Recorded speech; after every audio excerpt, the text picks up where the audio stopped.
네, 우리 오늘 말씀 나누겠습니다. 새우튀김이나 고구마 튀김처럼 금방 또 먹어야 맛이 있는 음식이라면 곰탕처럼 오래 끓이면 끓일수록 맛있는 음식이 있습니다. 시편 23편 말씀이 바로 그런 말씀입니다. 읽으면 읽을수록 맛이 깊어지는 곰탕과 같은 말씀입니다.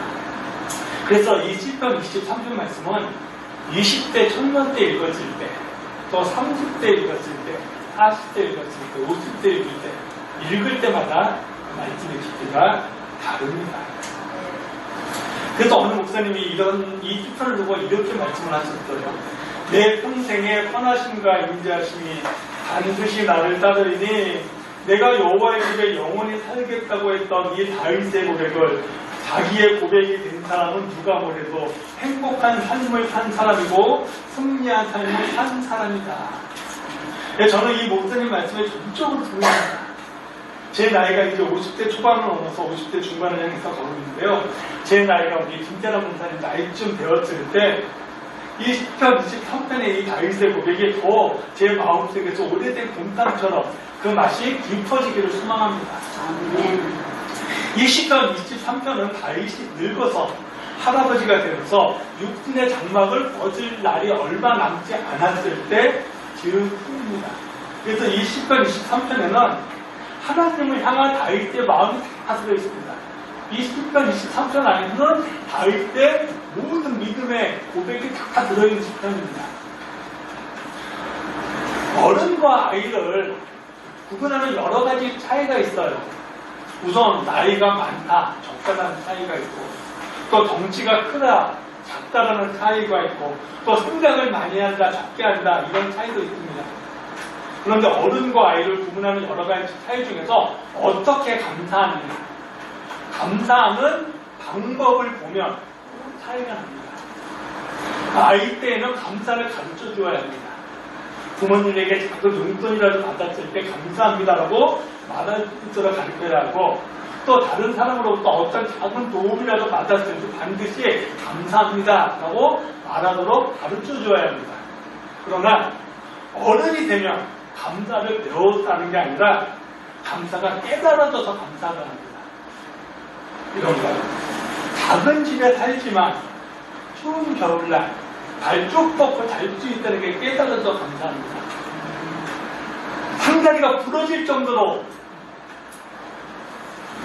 음식을 대접받지 못하지만 그래도 하루 먹을 양식이 늘 있다는 게 감사하고요. 남편과 아내가 자녀가 건강하다는 게 감사하고요. 무엇보다도 내가 하나님을 믿는 사람으로 살아간다는 게 깨달아져서 감사하고요. 하나님이 부르시면 내가 하나님이 계시는 그 천국에 내가 갈 수 있다는 거, 이게 깨달아져서 감사하는 겁니다.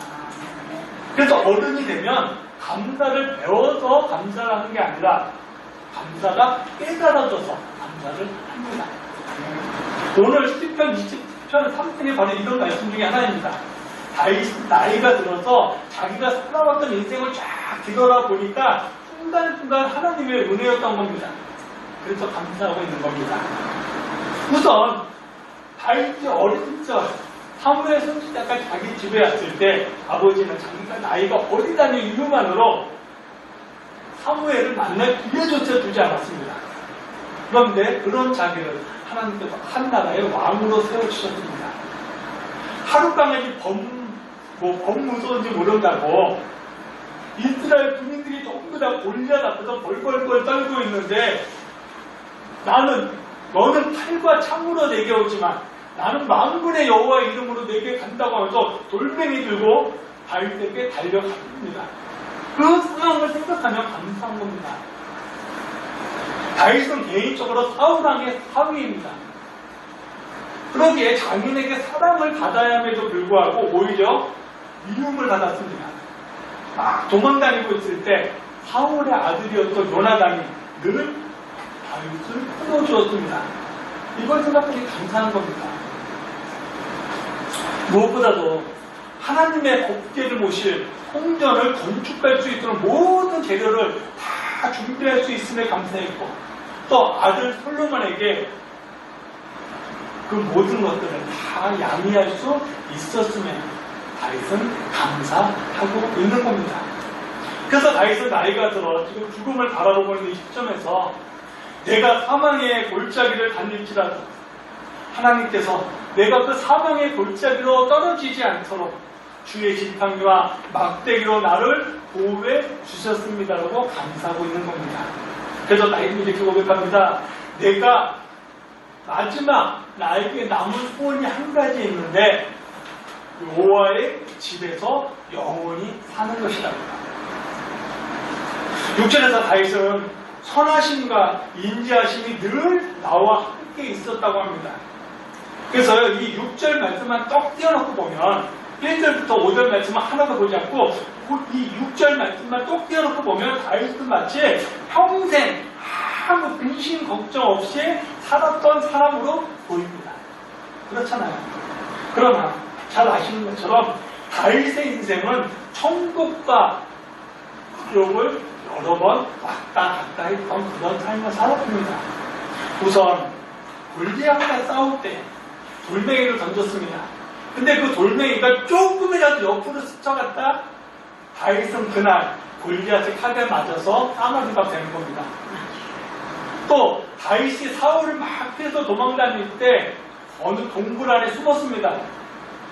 이때 다윗이 콜록 작은 빗등소리라도 냈다면 그 자리에서 사울의 칼에 맞아 죽은 겁니다.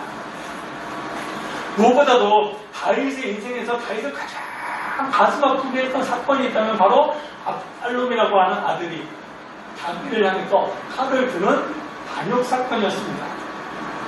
옛날에 왕이 다스리던 시대에 왕이 스스로 자기 자리를 내어주기 전에 누군가가 왕의 자리를 탐하면 왕이 죽든 그 왕의 자리를 탐한 사람이 죽든 둘 중에 한 사람은 죽어야 합니다. 그 대상이 아들이건 친구이건 예외가 없습니다. 우리나라만 해도 조선을 세웠던 이성계 아들들이 서로 왕이 되어서 형제들끼리 난을 일으켰습니다. 또 단종이 왕이 되었을 때 단종의 작은아버지였던 수양대원이 반역을 일으켰고 그의 조카 단종을 죽였습니다.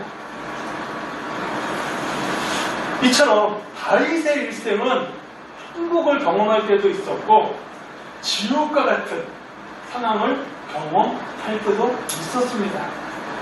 그런데도 다윗은 지금 이렇게 고백합니다. 여호와의 선하심과 인자하심이 늘 나와 함께 있었다고요. 그러면 어떻게 다윗은 이런 고백을 할 수 있었을까요? 그 이유가 바로 1절 말씀에 있습니다. 1절 말씀 보세요. 여호와는 나의 목자시니. 다윗은 하나님을 표현하면서 목자라는 말로 표현했습니다. 다윗은 하나님을 표현하는 이 말 속에 이 목자라는 이 한 단어 속에 하나님과 자기와의 관계를 다 담아놓았습니다. 다윗은 어린 시절 양을 치던 목동이었습니다. 그래서 목동과 양의 관계가 어떤 것인지 다윗은 너무 잘 알고 있어요. 자, 한번 내려볼게요. 사무엘상 17장 34절 말씀 보세요. 우리 한번 같이 읽어보겠습니다.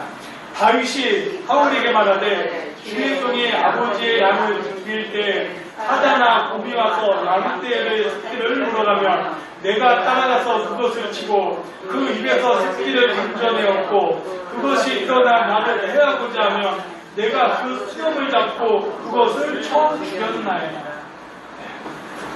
양의 생명은 전적으로 목동이 어떻게 하느냐에 달려 있습니다. 목동이 힘든이 올 때 막대기와 지팡이로 양을 찢겨주면 양은 죽는 것이고 나 몰라라 도망가면 그 양은 죽는 겁니다. 그래서 예수님께서 어려움이 생겼을 때 자기만 살겠다고 도망가는 짝꿍 목자가 있는가 하면 자기 목숨을 걸고 양의 생명을 지켜주는 선한 목자가 있다고 말씀을 하신 겁니다. 자, 요한복음 10장 11절 말씀 보면 이렇습니다. 나는 선한 목자라.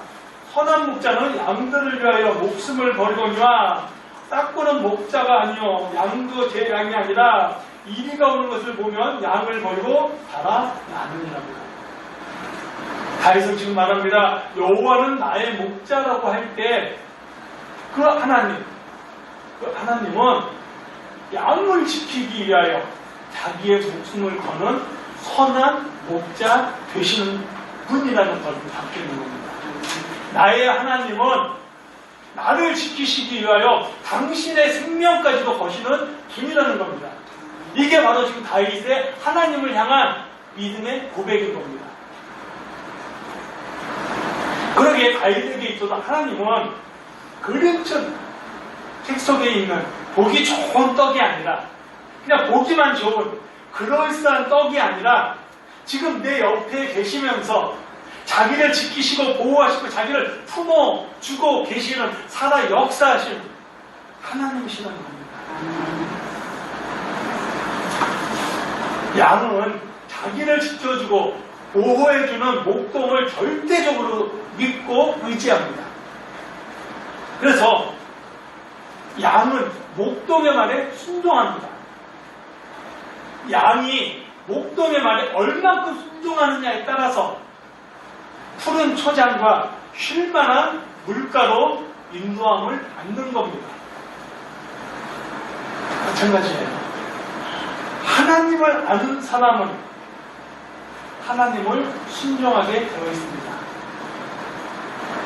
양이 목동에게 순종하듯이 하나님을 아는 사람은 하나님께 순종하게 되어 있습니다. 그리고 하나님께 순종하는 만큼 하나님의 축복이 우리의 삶에 채워지는 겁니다. 제가 조금 야단치는 이야기를 좀 하겠습니다. 용서하고 계십시오. 지난주에 제가 순종이 중요하다고 말씀드렸습니다. 우리가 소원하는 하나님의 축복은 사과나무에서 사과가 뚝 떨어지듯이 우리 마음에, 우리의 품에 떨어지는 게 아니라고 말씀드렸습니다. 우리가 말씀에 순종하는 만큼 하나님의 축복이 우리의 삶 속에 확장되어져 간다고 말씀을 드렸습니다. 순종은 절대로 손해보는 장사가 아니라고요. 나는 하나를 순종하지만 하나님께서 나에게 작은 순종이지만 그 순종을 통해서 30배, 60배, 100배로 채워주신다고 기억나시죠? 지난주에 제가 두 가지 순종을 해보라 말씀드렸습니다. 첫 번째는 누가 내 멱살을 잡는 상황이 온다더라도 범사에 감사하는 그 말씀을 믿고 한번 그 모든 상황을 감사해보시라 말씀을 드렸습니다. 두 번째, 수요 예배, 금요 기도에 회복해보자 말씀을 드렸습니다. 얼만큼 순종을 하셨는지요. 네. 우리가 하나님께 영광을 돌리고요. 영광을 돌리지 않든 하나님은 그 자체로 영광스러우신 분입니다. 자, 다시 말씀드릴게요. 우리가 하나님께 영광을 돌리든 영광을 돌리지 않든 하나님은 그 자체로 영광스러우신 분입니다. 그러나 우리가 말씀에 순종할 때 하나님께서는 당신이 받으실 영광을 우리에게 축복으로 되돌려 주십니다. 자, 3절 보세요. 내 영혼을 소생시키시고 자기 이름을 위하여 의의 길로 우리를 인도하듯 하시는도다. 우리는 늘 기도할 때 이렇게 기도하죠. 하나님 영광 받으시옵소서. 하나님의 나라가 내 삶 속에 이루어지기 원합니다라고요. 하나님께서 영광 받으시고 하나님의 나라가 내 삶 속에 이루어지게 하는 것 간단합니다. 바로 말씀에 순종하는 겁니다. 성경에서 하라는 것은 하고 하지 말라고 하는 것은 하지 않는 것, 이것이 바로 하나님께서 우리를 통해서 받고 싶어 하시는 영광입니다. 우리는 영광이라고 하면 하늘에 떠있는 별처럼 휘황찬란한 거라고 생각을 해요. 그게 아닙니다. 성경에서 말하는 영광은 그런 게 아니에요. 성경에서 말하는 영광은 하나님의 말씀에 순종하면서 살아가는 것, 이게 하나님의 영광입니다. 더 나아가 하나님께서 우리를 통하여 받고 싶어 하시는 영광입니다. 예수님께서 분명하게 말씀하셨어요. 이 부분에 대해서 한번 보세요. 요한복음 17장 4절 말씀 보세요. 자, 우리 한번 같이 읽어보겠습니다.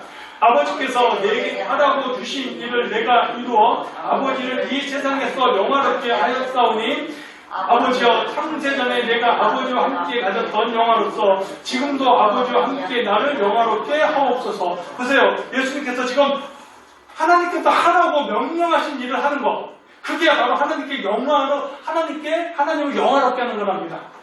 하나님께서 지금 나에게 하라고 명령하신 것, 그것을 내가 지키는 것, 그것이 하나님께 영광 돌리는 거라는 겁니다. 영광이라는 게 하늘에 있는 어떤 걸 별처럼 휘황찬란한 게 아니라 하나님의 말씀에 순종하는 삶을 살아가는 것, 그게 바로 하나님이 원하시는 영광이라는 거예요.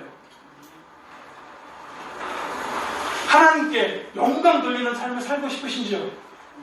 그래서 하나님께서 내 삶의 축복으로 채워주시기를 원하시는지요? 그렇다면 말씀에 순종하시면 됩니다. 그러면 하나님께서 영광을 받으십니다. 내가 말씀에 순종하는 만큼 하나님께서 영광 받으시고, 하나님께서 영광 받으시는 만큼 우리에게 30배로 60배로 100배로 당신의 축복으로 채워주십니다. 그래서 지금 다윗은 이렇게 말합니다.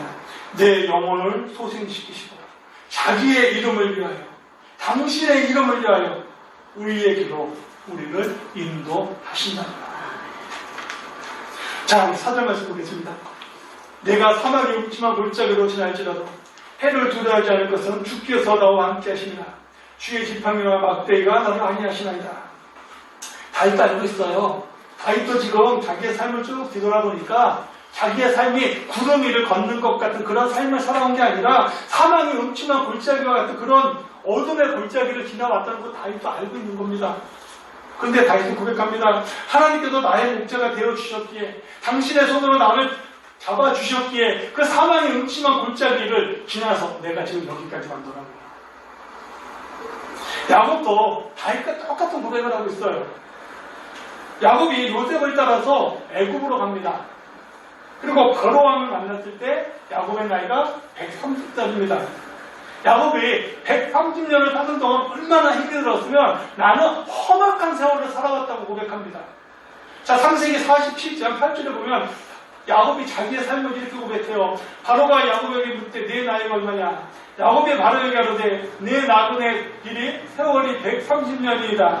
내 나이가 얼마 못되니 우리 조상의 나그네 길에 연주에 미치지 못하나 험악한 세월을 보내었나이다. 나는 나그네 삶을 살아왔답니다. 그런데 그 삶도 험악한 세월이었답니다. 그런데요, 야곱이 죽을 때 모습을 보면 그 험악한 세월을 사는 동안에 지키시고 보호해 주신 하나님의 은혜를 감사하고 있고요. 또 12명의 아들 한 사람 한 사람 머리 위에 손을 얹고 축복하면서 하나님을 찬양하며 숨을 거두는 걸 볼 수 있어요.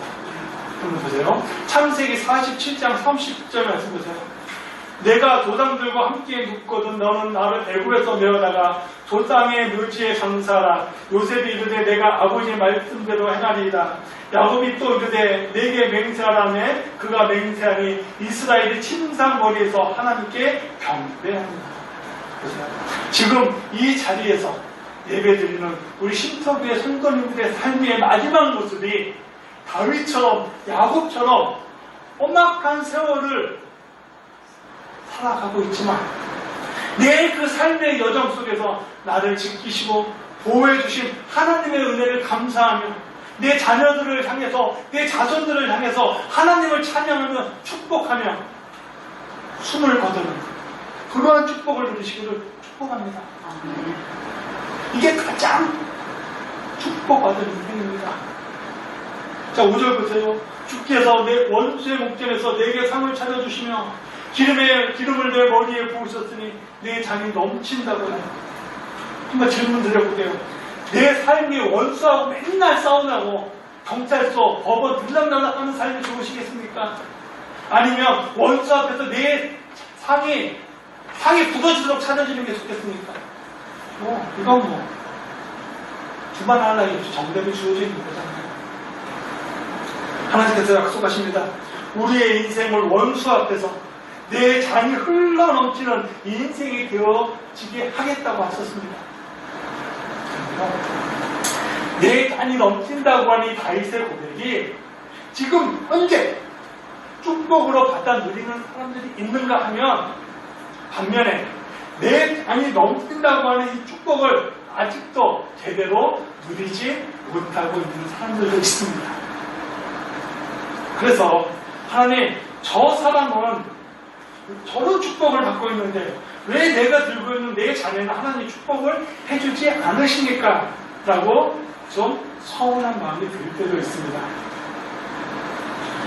그러나 서운하실 필요가 하나도 없습니다. 왜냐하면 내가 부러워하는 그 사람이 이 땅에서 받고 있는 그 축복이 그 사람에게 하나님께서 주시고자 하시는 축복의 전부가 아니라는 겁니다. 지금 우리가 이 땅에서 사는 동안에 우리가 받는 축복은 장차 우리가 하나님 앞에 섰을 때 받아야 할 그 축복과는 비교할 수가 없는 겁니다. 내가 부러워하고 있는 저 사람의 저 축복, 그 사람이 받는 그 축복, 장차 우리가 하나님 앞에 섰을 때 받을 그 축복에 비하면 흔히 말하는 새발이 피라고 하나요? 우리가 들고 있는 잔에 하나님께서 제대로 축복을 채워주시면 어떻게 될까요? 요한계시록 22장 1절 말씀 보세요. 자, 우리 한번 같이 읽어보겠습니다. 또 그가 수정같이 맑은 생명수의 강을 내게 보이니 하나님과 내 어린 양의 공자로부터 나와서 길 가운데로 흐르더라. 강 좌우에 생명나무가 있어 12가지 열매를 맺되 달마다 그 열매를 맺고 그 나무 잎사귀는 만국을 치료하기 위하여 있더라. 다시 저주가 없으며 하나님과 그 어린 양의 보좌가 그 가운데 있으니 그의 종들이 그를 섬기며 그를 볼터리요 그의 이름도 그들의 이름에 있으리라. 다시 밤에 없겠고 등불과 햇빛이 쓸데없으니 이는 주 하나님이 그들에게 비치심이라. 그들이 세 세트로 왕 노릇 하리로다. 이것이 바로 우리가 받을 축복입니다. 우리가 이 땅에 삶을 마치고 하나님 앞에 섰을 하나님께서 우리가 들고 있는 잔에 채워주실 축복이라는 겁니다. 그러기에 다윗은 고백합니다. 나는 여호와의 집에서 영원히 살고 싶다고. 자, 9절에 6절에 고백합니다. 내 평생에 선하심과 인자하심이 반드시 나를 따르리니 내가 여호와의 집에 영원히 거하리로다. 아멘. 나의 마지막도 하나님의 집으로 들어가 하나님께서 나에게 약속하신 그 축복을 누리는 것. 이게 바로 다윗의 소원입니다. 하나님의 약속은 분명합니다. 하나님께서 내가 너를 축복하겠다, 내가 너와 함께하겠다, 내가 너를 들어 사용하겠다 약속하셨기에 그 약속이 성경 말씀에 기록되어 있기에 그 축복은 반드시 우리에게 이루어집니다. 그러기에 우리는 축복받은 사람의 모습으로 살아가야 하는 겁니다. 저 세상을 향하여 우리가 살아갈 때 세상에 끌려다니는 사람의 모습, 하나님의 축복받은 사람으로서 하나님의 자녀로서 세상을 끌고 가는 사람의 모습으로 우리는 살아가야 하는 겁니다. 자, 베드로전서 2장 9절 말씀 보세요. 우리가 너무나 잘 아는 말씀이잖아요. 그러나 너희는 택하신 족속이요 왕같은 제사장들이요 거룩한 나라요 그의 소유된 백성이니 이는 너희를 어두운 데서 불러내어 그의 기한 밑에 들어가게 하시니에 아름다운 덕을 선포하게 하려 하시니라고요. 너는 택함받은 사람이야. 너는 하나님의 소유된 사람이야. 바울은 지금 베드로는 우리에게 지금 말씀합니다. 축복 위에 축복을 받은 사람들이라고요. 그런데 하나님께서 우리에게 축복 위에 축복을 더하시면 우리끼리 잘 먹고 잘 살라고 그러다가 천국으로 오라고 부어주신 아닙니다. 아직도 하나님을 모르는 사람들에게 구원의 은혜를 전하라고 우리에게 축복 위에 축복을 붓고 계시다는 사실입니다. 코로나로 인해서 지금 너무나 많은 사람들이 피해를 입고 슬픔 속에 빠져 있습니다. 그러기에 지금 이 상황이 절망과 슬픔의 이 상황 속에 빠져 있는 사람들에게 하나님의 사랑을 전해주셔야 합니다. 선생님들도 경험해 보셨을 것입니다. 슬픔과 절망 속에 있을 때 사람들의 위로와 사람들의 격려가 나를 회복시키는 것이 아니라 오직 하나님의 은혜만이, 우리 주님의 사랑만이 나를 회복시킨다는 것을 경험해 보셨을 겁니다. 그렇다면 지금 이 코로나로 인해서 힘들어하고 아파하는 우리 이웃들에게 우리 주님의 이 사랑을 전해주셔야 합니다. 코로나 상황에 부적절하게 대응해서 일부 교회들 또 목사 같지 않은 목사들로 인해서 지금 우리 교회가 이 사회로부터 많은 비난을 받고 있는 건 사실입니다. 그래서 우리가 지금 하나님의 사랑을 전하는 것, 이게 너무나 조심스러워졌습니다. 나 예수 믿는 사람이야 라고 말하는 것조차도 조심스러워졌습니다. 그러나 우리의 인간의 욕심이 하나님의 사랑을 놓은 것 뿐이지 우리를 향한 하나님의 사랑은 조금도 변함이 없습니다.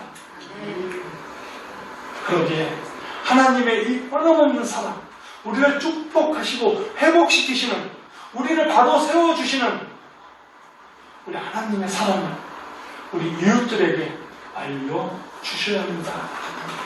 이 일을 하라고 성령님께서 지금 우리에게 능력으로 임하시고 계시는 겁니다. 우리가 잘못해서는 미안하다, 잘못했다 인정할 것은 인정해야 합니다. 그렇지만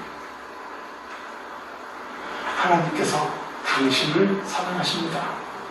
하나님께서 당신을 구원하시려고 십자가에 달리셨습니다라고 하는 이 복음의 소식을 우리들이 전해 주어야 하는 겁니다. 네, 말씀 마치겠습니다. 우리 1절 말씀이 이렇습니다. 여호와는 나의 목자시니 내게 부족함이 없으리로다. 이 말씀 안에 다윗의 모든 신앙 고백이 다 담겨 있다고 말씀을 드렸습니다. 다윗은 지금 이렇게 말합니다. 나는 하나님으로 인하여 배부릅니다. 나는 하나님으로 인하여 만족하답니다. 나는 하나님으로 인하여 배부르고 만족하다고 하는 이 다윗의 고백이야말로 하나님이 나의 하나님이라고 고백하는 믿음의 사람들만이 할 수 있는 고백입니다. 이 고백이 우리 사님, 우리 검사님들의 고백이 되어가기를 축복합니다. 그저 다윗처럼 인생의 황혼이 되었을 때 여호와가 내 평생을 인도하셨다고 하는 이 아름다운 고백을 하시기를 주님의 이름으로 축복합니다. 여기 참여하겠습니다. 복음성가 274장입니다.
지으신 나를 만드신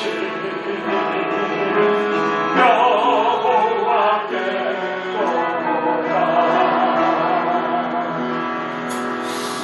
우리 함께 기도하면 좋겠습니다. 잠깐 한 1, 2분 정도 하면